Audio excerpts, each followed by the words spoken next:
After Arthur made himself welcome on the island of Sodor, life did return relatively normal. Well, for a while at least. I did say relatively, as we almost aren't always without inactivity on this island, if ever. Before I go into the story, I do need to talk about the government policies for sentient locomotives to clarify some confusion. There always was a misconception in many different continuities of Thomas the Train that the engines were basically slaves to the railway and that they work on and are not allowed to protest to their officials and they would be punished as such. Many different stories, such as the sad story of Henry and Grandpuff, all have raised quite a few concerns, of which sentient locomotives are basically the modern-day slaves.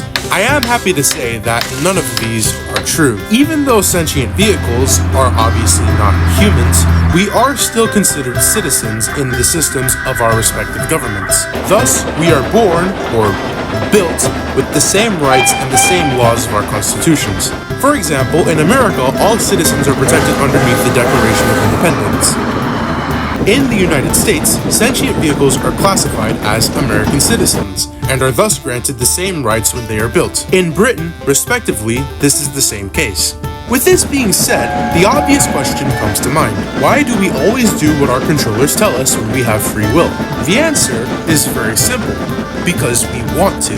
Since we're locomotives, our mobility and our physical freedom is much more limited than a human. We can't go anywhere without the addition of tracks, and there's sadly nothing we can really do about it. Sentient locomotives all love getting the chance to pull trains and carry out tasks given to us by our controllers, because it gives us a sense of duty that we are able to fulfill. After all, locomotives are a big impact in the world of cargo and transport, and we all take great pride in the fact that each one of us is always helping someone or some company whenever we're carrying out these tasks. With this all being said, there are of course controllers and headmasters who do take their positions of power a bit too far and overwork their engines. Whilst it is a shame that these people do exist, it's not alien in humans either. However, engines also do have the right to go on strike or complain whenever they have grievances. Most of the time, these complaints are usually justified, but other times they're not. Which points me to a certain attitude of a little red Scottish engine on the Scarlowy Railway. I won't stand for this. Oh bother, what now? I'm overworked as it is, and now that there's gonna be a munitions depot being built on top of a slate quarry, I'm gonna be worked till my wheels disappeared. You've only pulled about 5 trains today since 8 o'clock, and it's 3 o'clock now. I'd hardly say you've worked at all, let alone be overworked. Correct indeed, Ivo. You should count yourself lucky that you have such a good controller. I've known plenty of engines who would kill to work on the railway you've got right now with the controller you've got. You can save me the lecture, old man. I know how it's gonna go. Anyway, I have to go. I've had a hard day and I need some rest. Bye. Is he always like that? No, sometimes he's really annoying. Count yourself lucky, that's all he said. Where does he come from? I don't know. I was picked up after him, so I didn't get to see where he came from. I tried asking Mr. Sam, but he said it wasn't his place to say. That's most unusual. Well, I did try to ask him one time, but he lashed out and told me to sod off. Oh well, until he's ready to open up, I suppose he'll have to sit there in a puddle of his own problems. Goodbye, Ivo, and good luck with Duncan.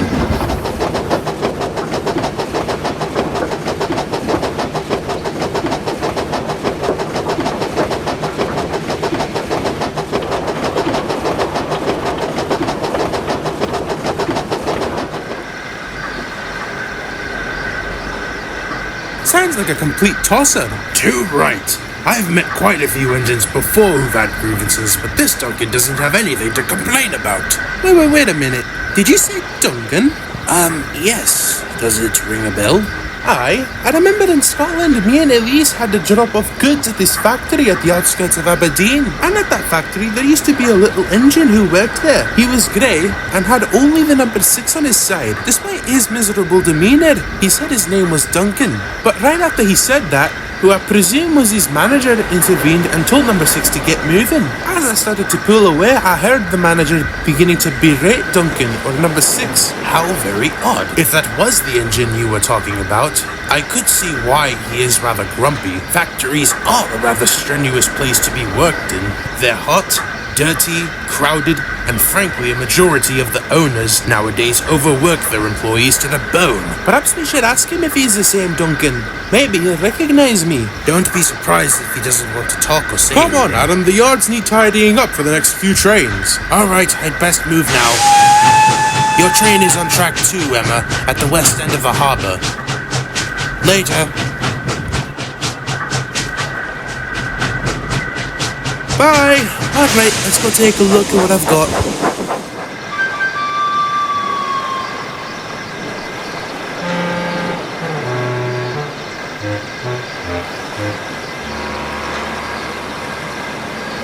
Alright, it seems I've got live rolling stock on here, but at least it's not all of them. So long as I can keep those things under control, I should be fine.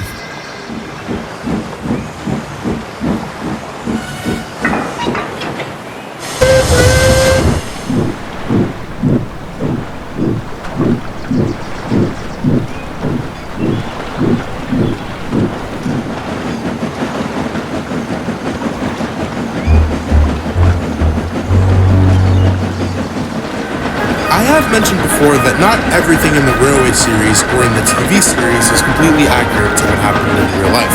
Many believe that Troublesome trucks may indeed be one of these things, but they actually are something that both continuities got completely correct. In real life, Troublesome trucks are a genuine nuisance that us engines always have to deal with. On the mainland and other places around the world, live rolling stock is much more rare and aren't something that most engines have to fuss over. But on Sodor, every piece of rolling stock that was specifically built on the island became live. Other types of rolling stock that oftentimes were not were imported from the mainland and repainted in another livery.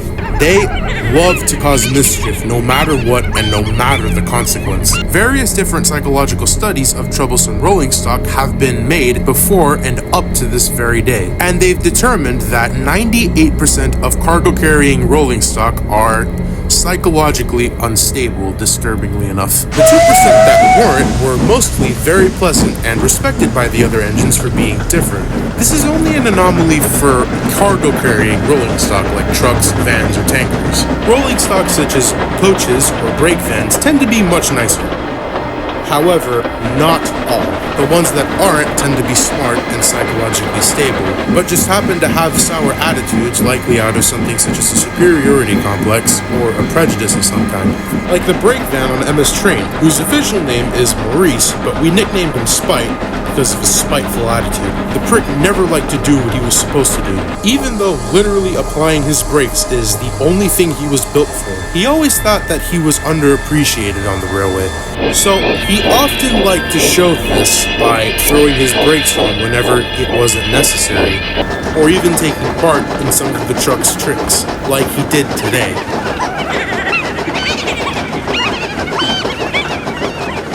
Hey, at the back, quiet! I don't need your scheming today, and especially not now!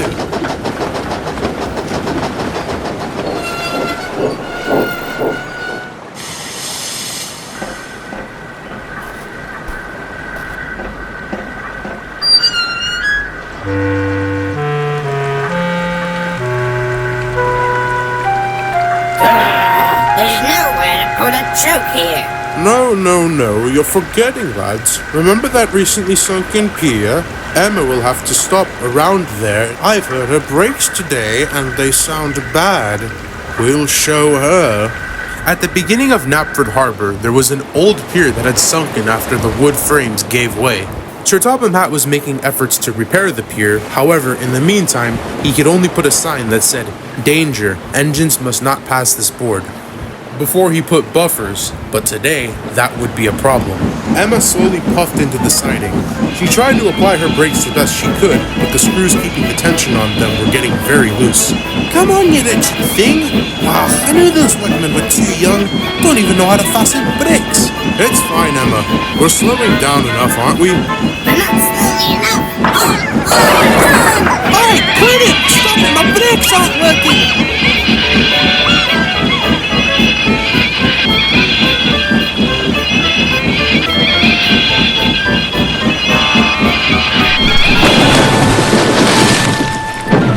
Emma dipped into the water with her front footprint submerged.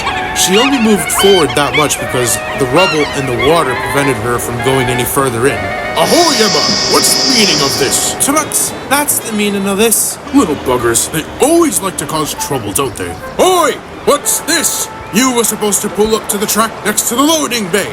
Now my ship will have to leave late. You stupid prat, this ain't my fault. Watch it with the abuse or I'll report your behavior to your controller. Oh, shiver me timbers. Shut up, man, and do something useful like calling a crane. Alright, I will. And that something, unfortunately, wasn't calling in a crane, but calling in the thin controller to complain about the crash and Emma's behavior. Unfortunately, the ship that the captain was captaining was a very profitable moneymaker for the Nor'easters, and the thin controller ripped into her about her language. Unfortunately, it wasn't a further 45 minutes until the rescue crew came and got Elise out of the water.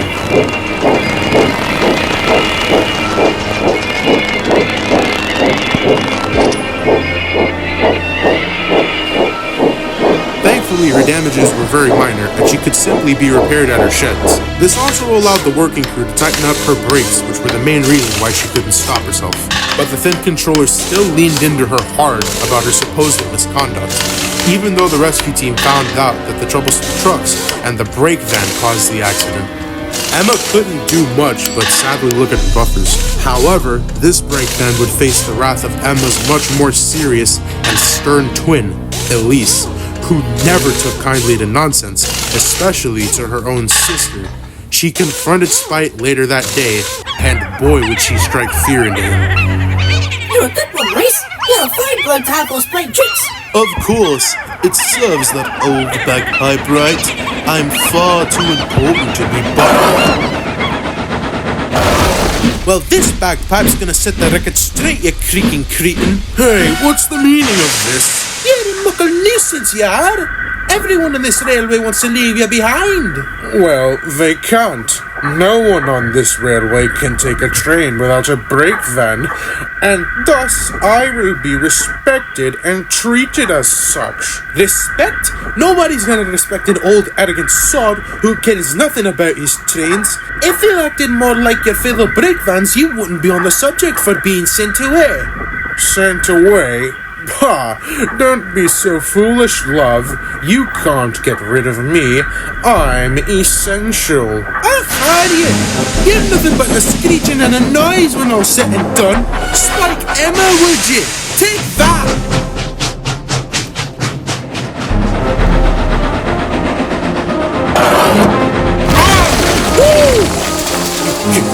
You nasty Scot! Are you insane? You knocked me off the rails! Oh, and there's more coming, should you misbehave. Unfortunately, there would be more coming, but for Elise, not for Spite. A workman nearby saw Elise bash Spite off the rails and reported it to the police department, and then informed the fire and rescue center about the matter. Mickey was sent to go and intercept Elise in order to question her for arrest.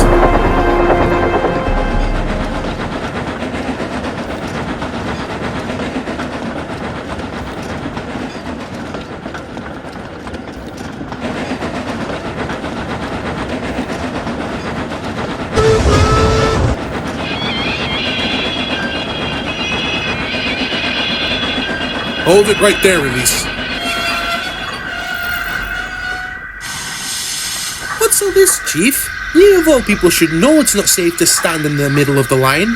And you of all people should know that assaulting rolling stock is illegal. What? How'd you know about that? So it's not a rumor? You actually did it? Aye, that rolling tool shed has been causing all manner of grief for every engine on this island. If anything, I just did everybody a favour by sending that Prada message. None of that is justifiable for assault and battery, Elise, which you are now found guilty of. Elise's crew, please stoke down her fire. She is under arrest. I believe I forgot to mention this, but along with having multiple different rights that human citizens have, sentient locomotives also have to follow the laws of their respective countries and governments. Punishment for crimes also applies to us as well, except for fines. In Elise's case, she was found guilty of one account of assault and battery, after Spike confirmed that Elise had assaulted him. She was sentenced to 30 days under shed arrest, meaning she had to spend 30 days confined to her shed. There is a facility for criminal vehicles to go to if they are justifiably punished. But in Elise's case, the Thin Controller managed to convince the court to keep her in her shed. The engines on her railway and on ours were very conflicted on the matter. Many thought it was time for Spike to finally get a wheel up his ass, but others thought that what Elise did was unnecessary and juvenile. But despite all that, Spike did not improve in the slightest. If anything, it made him worse. Elise getting arrested seemed to give him an impression of immunity. Every engine avoided using him on Sodor whenever they could, but they couldn't avoid him everywhere. This avoiding lasted until the early months of winter, and everywhere they weren't, there was trouble. Stop struggling!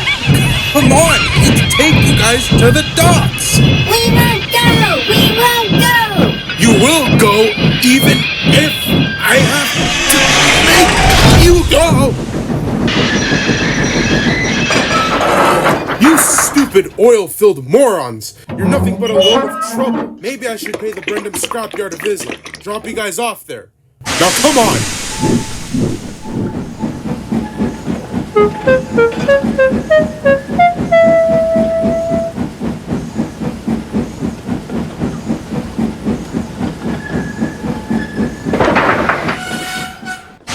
There you go, you motley lot. Now stay there while I go and refuel.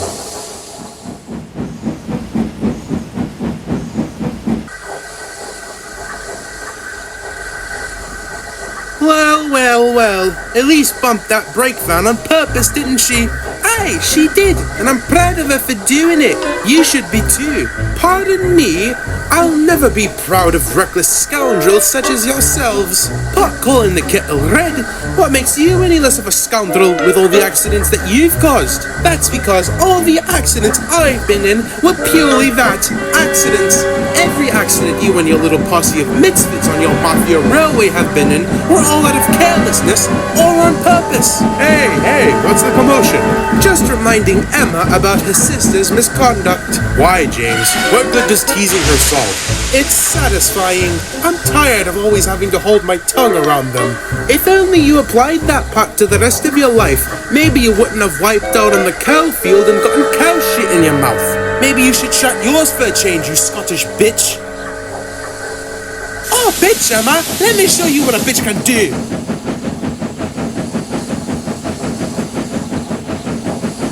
All right, that's enough.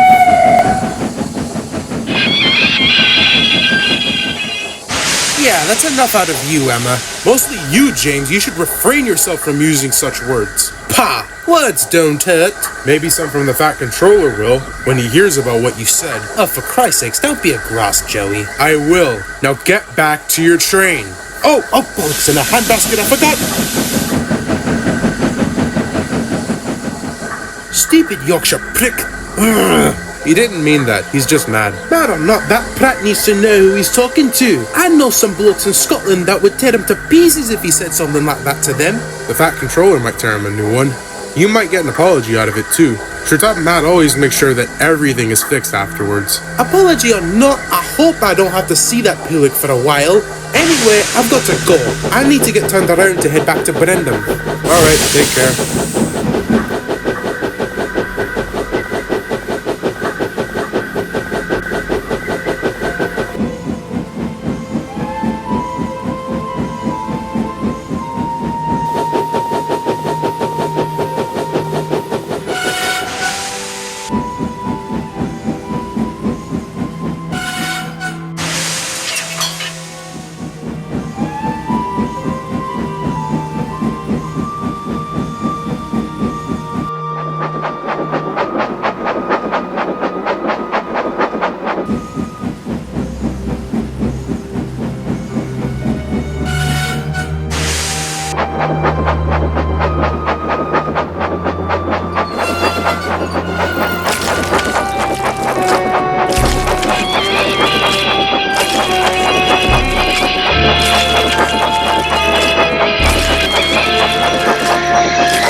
Christ! Oh God, Emma, are you okay? I'm fine, but the signal box on my tender aren't. What in the seven hells is going on out here? I don't know. You don't know? You crashed into my signal box and made me fall onto the floor. I tried stopping, but my wheels were slipping. I couldn't fathom what was happening. I might know what caused it. What do you mean by that? I thought that my handling of the tankers perhaps caused one of them to spring a leak. And I was right, but the investigation concluded that the tankers caused the accident to happen. There was quite a fallout after this accident. The tankers in question were old and rusty. According to the investigator, it was bad luck that it sprung a leak now. All the tankers around the island were put out of commission until they were thoroughly inspected for signs of damage. This was a big loss for us Southwesterners, since we had a lot of contracts like the oil depot and the dairy that transport their fluids by rail. The signal box also suffered some pretty severe damage and damaged a lot of the point cables in the yard, which put most of the sidings out of commission. MS Tender also suffered some pretty severe damage from the impact. Mainly her tank inside of her tender had sprung a leak and needed to be patched up. And lastly, James was severely reprimanded for his terrible choice of words towards Emma, and was not only put on scrap and garbage detail for a long time, but was also forced to apologize to Emma for what he said. I still felt somewhat guilty of what happened, but most of the engines reminded me that it was out of my control and that I couldn't control the behavior of the trucks. But some other engines loved to taunt me about the whole fiasco, and some really ripped into me.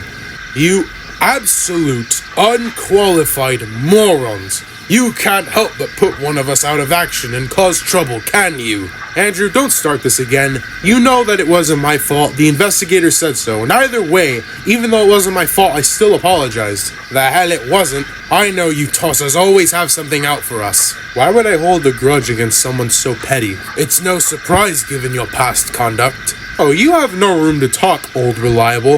Henry told me everything about you and your little minion David on the hill. It's funny when all that hot air in your smoke box leads to instant karma. Oh, I'm so full of hot air? You could have fooled me the way you prance around your railway telling everyone on your team what to do. That's because I'm confident, not arrogant. Pah! What's the difference? Oh, there's a world of difference, Andrew. Confidence is built in an engine when they are good and successful at doing what they're good at. Arrogance is built in an engine when they are insecure about themselves and are afraid that others might see what they're doing is wrong. I happen to think that the latter suits you more. You've always been boastful, Andrew, because you fail at a lot of the tasks that you've been given. Don't act like you know me, you filthy freight engine.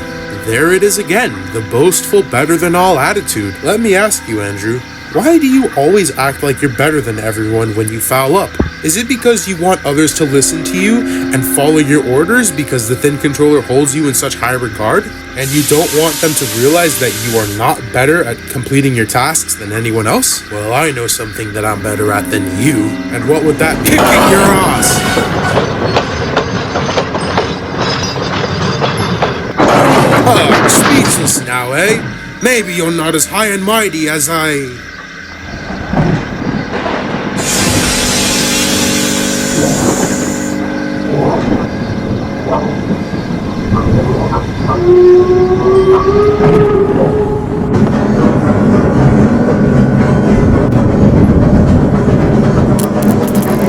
Oi, what's happening here? Elise, I thought you were on probation. Well, my parole ended up today, and I can see your cousin Joey Problems. Get back to Brendan. The thin controller needs to see you. Gladly. I hate being kept back by useless, good-for-nothing scrubs.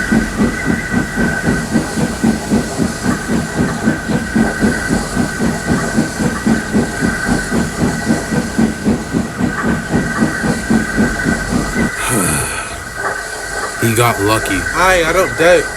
Look, I meant to go back to Crunk with a small train that's here in Elsbridge. You know where it is? They're over there on the loading bay. A load of parcels to Kronk, right? Aye, that's man.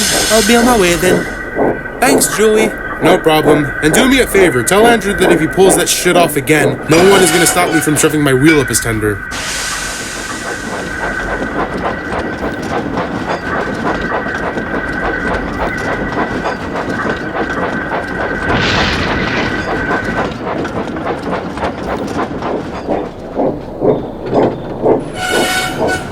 Okay, that's where you idiots go. Hey, that's not very nice. I'm only nice to those who show me respect or whom I respect. None of you little buggers ever do so. Ah, hi, what remarkable timing. I know he's got a few things to say to me.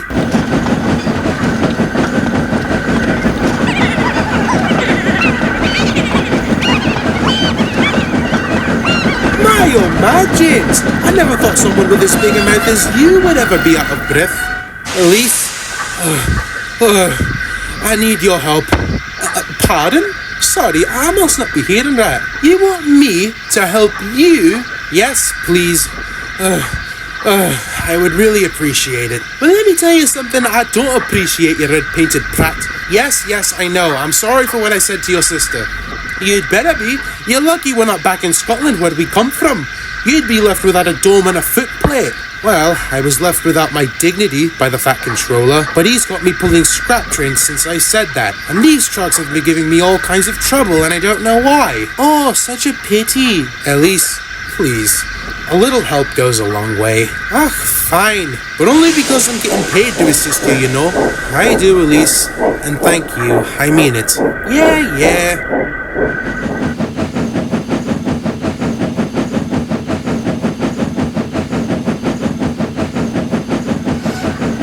Oh, hello, Spike. Elise? Hello? Nice to Are we gonna have a problem again? No, Elise, no problem. I promise you that. Good.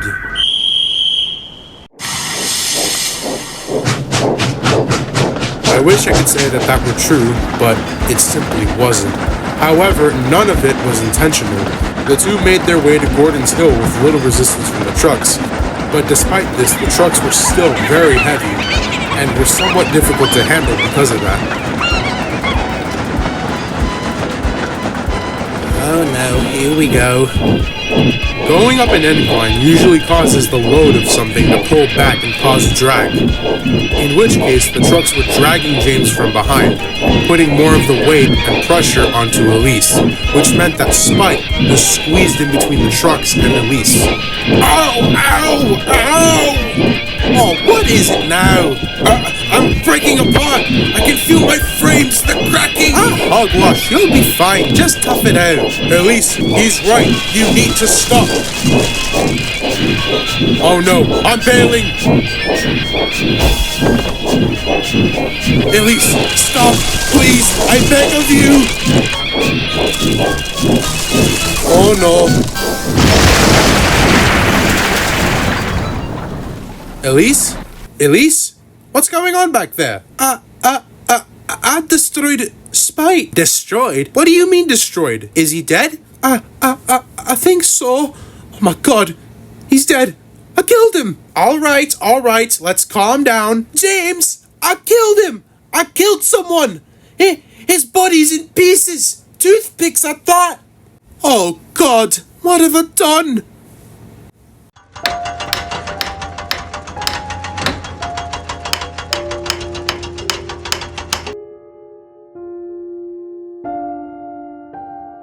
This wretched hill. I wish the railway would just blow the thing to pieces. Not appropriate wording, Chief. Oh, right. Do you know anything about what happened? No, I was at the front the entire time. I didn't get to see anything of what happened. I just felt a bunch of jolts. You should be asking Elise about what happened. We tried, but she can hardly speak, and I'm not surprised why. She feels guilty about what she did. Maybe, but I've heard that Spike has had a reputation for causing trouble, although I hardly doubt he would let himself get crushed to pieces for a joke. You're right. I'll have to conduct an investigation on what really happened. And what came of the investigation was exactly what had transpired. Given Maurice's reputation, Elise was reasonable in not believing him, but that still didn't detract from the fact that she felt guilty for killing Maurice. No engine blamed Elise for what she did, and James especially remembered to never get into a conflict with them again. The trucks, on the other hand, stopped their troublesome ways, at least for a while, but eventually went back to teasing us again. Except for the twins. They never again caused trouble for them again. Emma and Elise's recent actions and conditions did cause quite a few concerns for the Thin Controller, and there were rumors going around that he might send one or both of them away for good. Thankfully, he didn't, but he did, however, keep a much closer eye on them. I would say things went back to normal, but right after the whole fiasco, something happened that was far from normal. In fact, you could say it was paranormal.